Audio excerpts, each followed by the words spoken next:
Behavior analysis is suffering from narrative deficiency. There, I said it again. But this time, I'm using different words as quoted by Dr. Randy Olson in his 2015 book, Why Science Needs Story. What does this mean?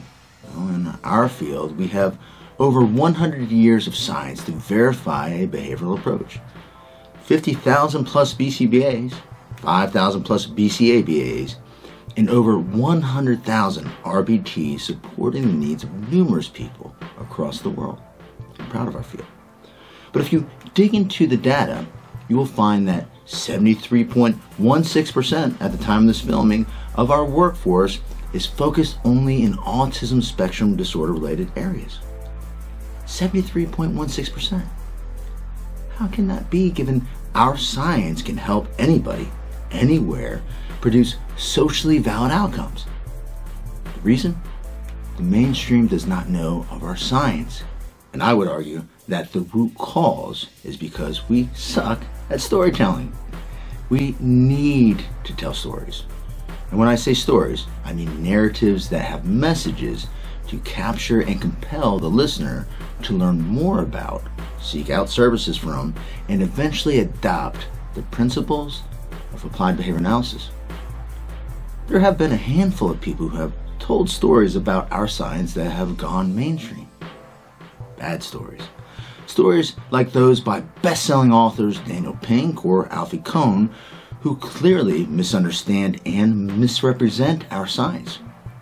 This is a problem since both authors had best-selling books, one of them a New York Times bestseller. This means hundreds of thousands of people are being turned off to what we have to offer because we do not have best-selling stories that both compel readers and accurately represent our science to counter theirs. Scientists actually tell stories in their writing using the basic format of introduction, method, results, and discussion. And these are extremely important stories because they inform our field. Without these stories, our field would not exist. But as Dr. Olson reflects, science generates countless new ideas every day. Ideas that are fascinating, brilliant, important, but all too often when we hear about them, they sound utterly boring. End quote there. The problem is that these stories are typically written for other scientists, leaving the mainstream consumers in the dark because they are both difficult to understand and clearly not reinforcing to the mainstream reader. Just look at the mainstream's behavior in relation to seeking out and adopting our science.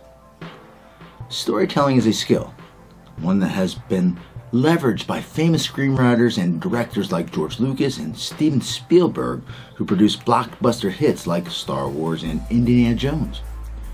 Can you imagine if we had a story about the success of our science that captured the imagination like either of these movies? Imagine if Luke Skywalker or Dr. Indiana Jones both played behavior analysts who leveraged principles of behavior to overcome the forces of evil. I wonder where our field would be now. Storytelling is a skill. It must be learned and practiced to fluency. Unfortunately, there continues to be a large skill deficit in this area across our field.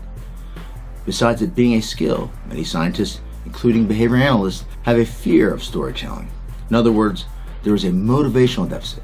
So we are suffering from both a can't do and a won't do when it comes to storytelling. Researchers shouldn't be blamed for not having the skill or will, though. After all, politicians, dictators, and religious extremists have leveraged storytelling skills to mislead people while pushing their own agenda. This can be a troubling notion given that researchers in our field are attempting to accurately describe, predict, and control behavior in a way that is replicable and can be extrapolated to the real world to produce socially valid outcomes. It requires precision of language to report the facts that can be lost in persuasive storytelling. But there is another step that must be taken if we are to bring our science to the world while also creating an abundance of opportunity for behavior analysts to work between and across industries. This step is what Dr. Richard Fox called translating the covenant. It requires the research be translated through engaging narrative to capture the reader's interest in both the investigation and behavior analysis.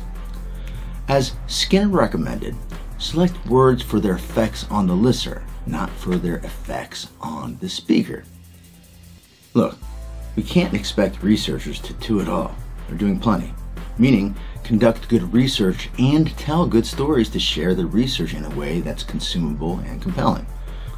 These are both very separate but important skills.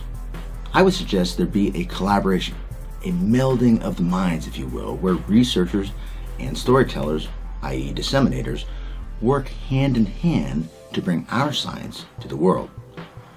This process needs to occur within the field as well as outside of the field. What my good friend, Operance Magazine Editor-in-Chief David Roth coined interdisciplinary dissemination in a recent chat that we had. What does this mean? Well, we definitely should not assume that BCBAs are all current with behavior analytic research. They are people too, and boring is boring to the eye of the beholder. That is, it is very likely that their behavior of reading said research articles has been put on extinction because it is simply not reinforcing. Thankfully, there is a groundswell of people who I would call interdisciplinary disseminators, like Matt Sikori of Behavioral Observations Podcast and Andrew Hooveris, who are both very skilled at doing live interviews and conferences and helping well-known researchers and behavior analysts tell their story in a way that is consumable to the non-researchers.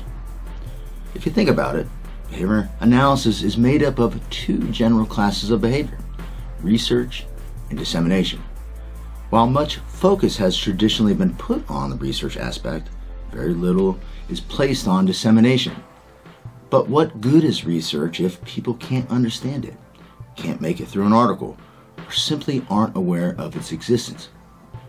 As Dr. Ronnie Dietrich reminds us in his article Rethinking Dissemination, storytelling as part of the repertoire, quote, "Our field will benefit from a thorough understanding of the science of dissemination as we work to achieve the dream of better living through behaviorism. This will be a great story to tell." Indeed, Ronnie. Indeed.